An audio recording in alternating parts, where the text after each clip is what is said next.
I have no idea. Alright, this is the best of 3, guys! Welcome to the Starbow Ladder Cup. This is Starbow Ladder Cup number 2, and this is the very first best of 3. The round of 8 begins here, and spawning in the lower left corner of the map from the team Neurasoft, a really well-known Protoss player on the European ladder, Romson. And on the top left is the purple Terran. It is NasD. NasD. Yeah, NasD. I like to think it's like NasD, like, but NasD. Kind of feeling a little bit nasty today. I don't know, whatever. I don't know. Dude, these are the exact same positions. Yep, I was about to point that out too. And I'll bring up once again, guys, the Reaver drops are something that may be a little more prevalent. We saw proxies way back once upon a time, but Terran players very quickly figured out if you just put a siege tank in your in your mineral line, you're actually good to go versus most Reaver drops. A couple Goliaths and turrets later will clean it up as well for the War Prism, and then you're kind of good to go. But as I said earlier, one of the small changes, the most recent tweaks to Starbow, is they've kind of increased the Reaver range ever so slightly and decreased the time it takes to fire. So I don't know if Romson's necessarily going to go for that.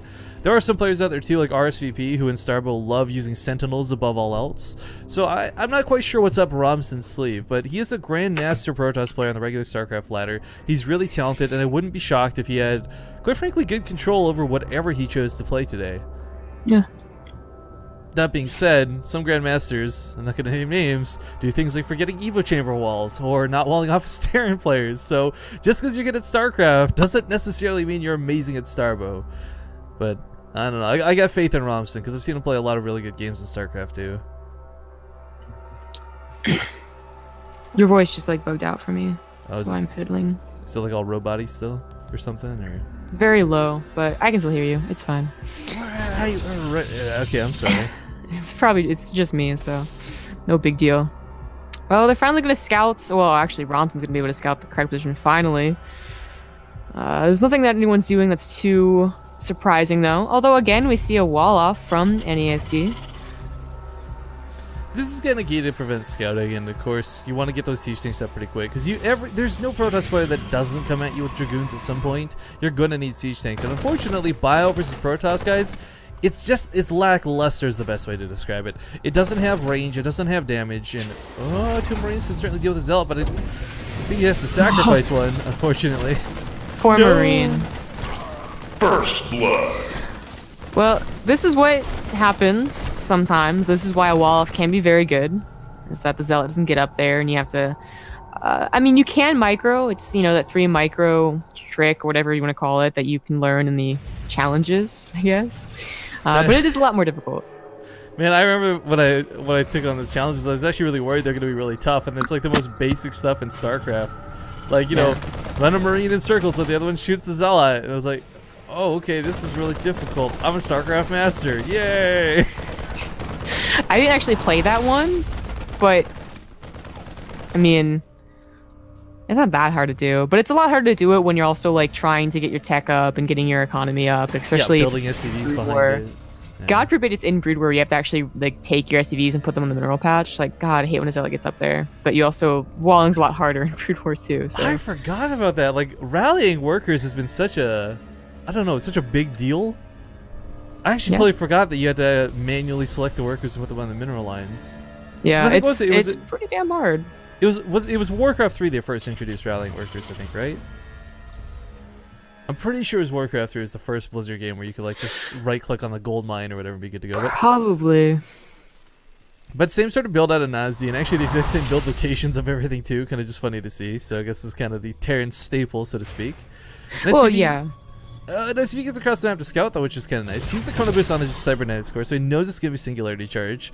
You don't really get Warp Tech out till Tier 3 anyways, and there's nothing else you're going to research out of this thing early on. So for him, that's got to indicate a little bit of pressure, because you don't necessarily rush out Singularity Charge.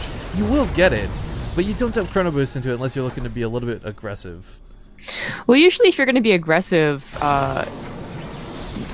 it would have already happened. He can still be aggressive again, of course, but I'm thinking of just like the fast Singularity Charge. You know, you would already be poking and trying to do something. This just looks to be, you know, maybe what's up with the pylon? Typical an attack. I don't know. Some players actually, at least in Brood War, you can actually put your pylon really close and put your Robo down there and then do the Reaver job. That's exactly what I thought was going to happen, but now he's just kind of left it out here. I mean, yeah. maybe it was if the Zealot got in and did some damage, he would have built on top of it, perhaps, but... Well, he has his Robo in his main, and Romson actually scouted it. That was the secondary scare and actually saw it go down. Right, but what I'm saying is, like, I think if that Zealot initially... Because he threw this pylon down before the Zealot even went into the base, right? I think if the Zealot found no wall off and did a bit of damage, maybe he would have put the Robo over there instead. Oh, okay, yeah. Because, I mean, it's only just on the way now. And for those who don't know, again, like, Warp Tech is tier 3, and even then, Warp Tech is kind of garbage in Starbow. There's a lot of players who will not use it. Yeah, you're probably right on that one. You have the Dragoons just waddling up here. They want to be able... They're not going to do a lot of damage unless they see an opportunity, which is not going to be here, as there's really good tank coverage.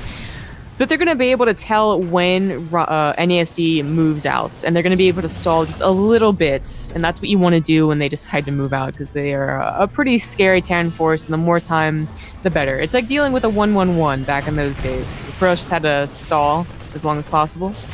That's pretty much the entirety of TVP in Starbow. Stalling.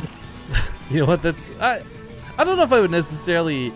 Like, there are times too where like there's action and there's back and forth, but again, like Zombie Grub said, what you're kind of doing with this action back and forth is stalling for time so you can get your tech up behind it so you can get to that next sort of tier 3 type unit. But what I want to point out too, guys, while we're waiting is siege tanks are massively different in Starbow in a big way, and that's because they've got an incredibly long cooldown, but they hit for twice as much as they do in StarCraft 2. So that's why we see the Dragoons very hesitant to engage there, because each of these tank shots packs quite a punch. Yeah.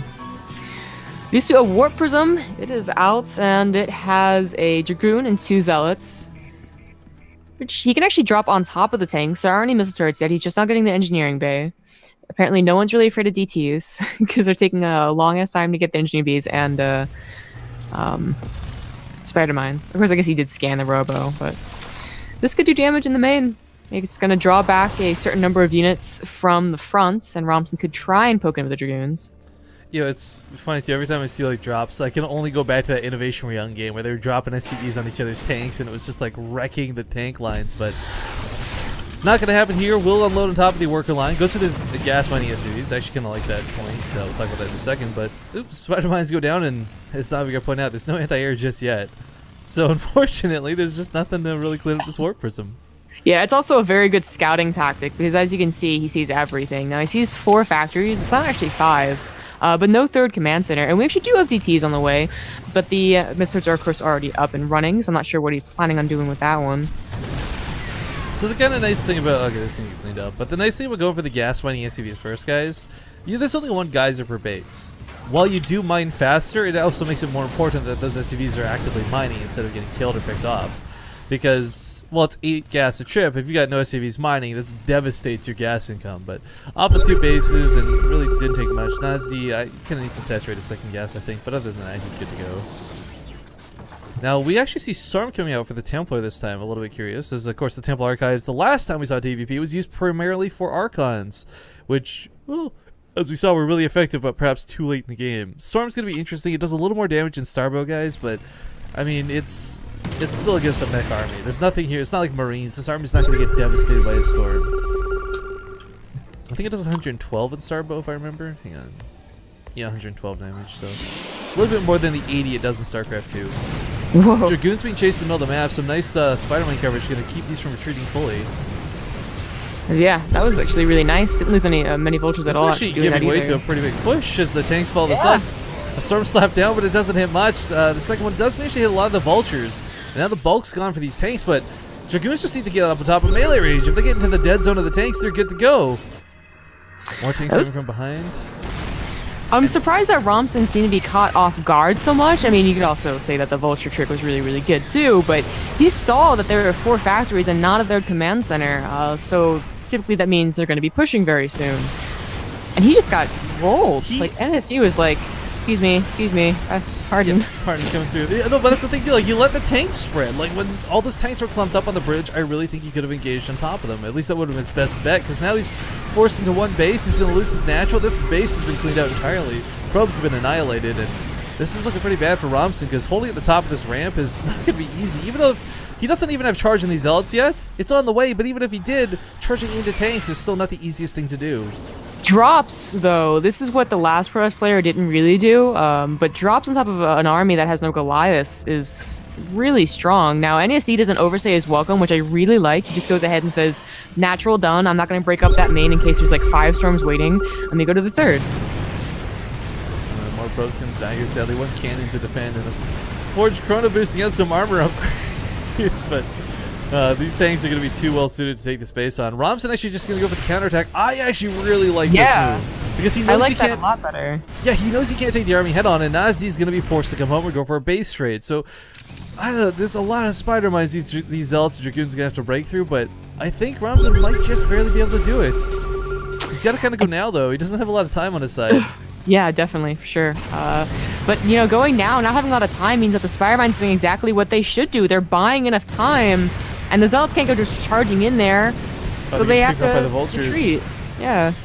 That War Person still has a couple Zealots in it, waiting for the tanks to siege up. Will unload on top of them. This is the type of move you need. Friendly Fire's a hell of a thing for Terran players, and doubles so in Starbows that hits so much harder. But it looks like 3 more tanks are going to go down, or actually maybe not quite that last one. But Dragoons will clean this up, and Romson finds himself back in this game, guys. Yeah, and well, he did lose 2 bases, so that means that, oh, actually, NSC's going to clean this up with a backup Vultures. Of course, being able to react to those outs. Pretty strong. This was looking really good for a moment there for Romson. I didn't even see the reinforcements coming in. I mean, he's got 1-1. He's about to have 2-1, but none of that matters if you've got no money. Yeah, that was a far better, you know, start to a comeback. Really impressed, but just not enough. And now, you know, if he saved that 3rd, he actually is okay. And he, you know, maybe has to kill his natural again, but I don't know if he can hold here. Actually, I like the Dark Templar coming out. We'll see if Spider-Mine's attack, but if they don't, these tanks will be in some trouble, and it's the tanks that are keeping the Dragoons back. Here we go. Here we go. Oh, try it. They don't. Bam! Okay, well, Dark Templar gonna slice and dice some tanks. Even if he scans, as we see, Friendly Fire combined with a couple swipes will take out another tank. 1 DT for 2 tanks, not a bad trade. No, actually, not at all. And again, picking up, there are no Goliaths. He's even having, like... Well, this is blowing my mind because it's not that he needs Goliaths. It's not like a massive air army, but I mean even just 1 or 2 to start warding off the Warp Prism. And it's not like you have to do a massive tech swap for them. You can just build them instead of Vultures, but still looking to power through. NasD, guys, I do want to remind you, he was in the finals of the last Starbow Ladder Cup, so this is a pretty good game for him so far. Yeah. Yeah, 1 or 2 Goliaths, or even bringing in some SCVs with a push like this and building up your turrets is definitely worth it, so that you don't get dropped on. Of course, he has that 3rd now, which we kind of neglected, but he did get that up that 3rd. It's not quite mining gas yet, but he's actually looking really good now compared to when just like he was stuck on 2 base. You know, that was Romson's kind of like, oh, maybe I can come back because he's only been on 2 base. Well, no, he's not, and your 3rd really isn't mining either. Single tank comes over here. Poor probe. Let's hope not to take some friendly fire. Well, not friendly fire, it's splash damage anyway. But yeah, Natural Base is going to go down. Archon's being warped in. Again, this is a unit that would have been so effective earlier. I mean, there's been no EMPs. There's been nothing. He's going to try and break with a drop again. Spider-Mine's starting to unburrow, doing a bit of friendly fire as well through splash damage, but even if he breaks this, he's lost all of his bases. Still playing off of 1 base as a Protoss player. I absolutely commend Romson, but unfortunately, when you're playing from behind, you're playing from behind. Yeah, really behind, too. If he had gotten any momentum with that push, like he almost did, he could be really different. He could have, you know, mined off of these next 2 bases really fast and gotten back in here. Just didn't happen.